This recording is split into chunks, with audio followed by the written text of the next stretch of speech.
Bir qishloqda bir xotin yashar edi. Bir kuni ular uylarining oldida o'tirgan 3 ta qariyani ko'rib qoladi. Ular ancha vaqt jim o'tirishardi. Ayol tashqariga chiqib dedi: "Sizlarni tanimaymiz, lekin uzoqdan beri shu yerda o'tirganingizni ko'ryapmiz. Och bo'lsangiz kerak, marhamat uyga kiring, biz bilan birga ovqatlaning." Qariyalar javob berishdi: "Biz bir uyga kira olmaymiz." Ayol sababini so'radi. Shunda ulardan biri tushuntirdi: "Uning ismi boylik. Agar u uyingizga kirsa, sizda doim yetarli rizq bo'ladi. Buning ismi esa muvaffaqiyat. Agar u siz bilan bo'lsa, barcha ishlaringizga omad keladi. Men esa muhabbatman. Agar men sizlar bilan borsam, uyingiz doim sevgiga to'la bo'ladi." Ular ayolga eri bilan maslahat qilishni taklif qilishdi.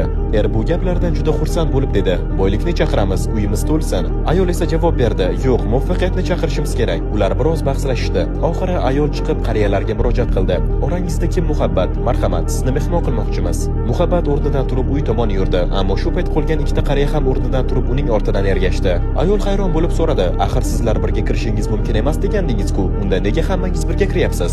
Qariyalardan biri tabassum bilan javob berdi: "Agar boylikni ham, muvaffaqiyatni ham chaqirganingizda qolgan ikkovimiz tashqarida qolardik. Lekin siz muhabbatni chaqirdingiz. Muhabbat esa qaysi uyga kirsa ham, boylik ham, muvaffaqiyat ham har doim uning ortidan ergashadi." Agar videoni shu yergacha tomosha qilgan bo'lsangiz, kommentariyada bitta 100 raqam emojisini qoldirib keting. Bölümün X kanaliga obuna bo'ling.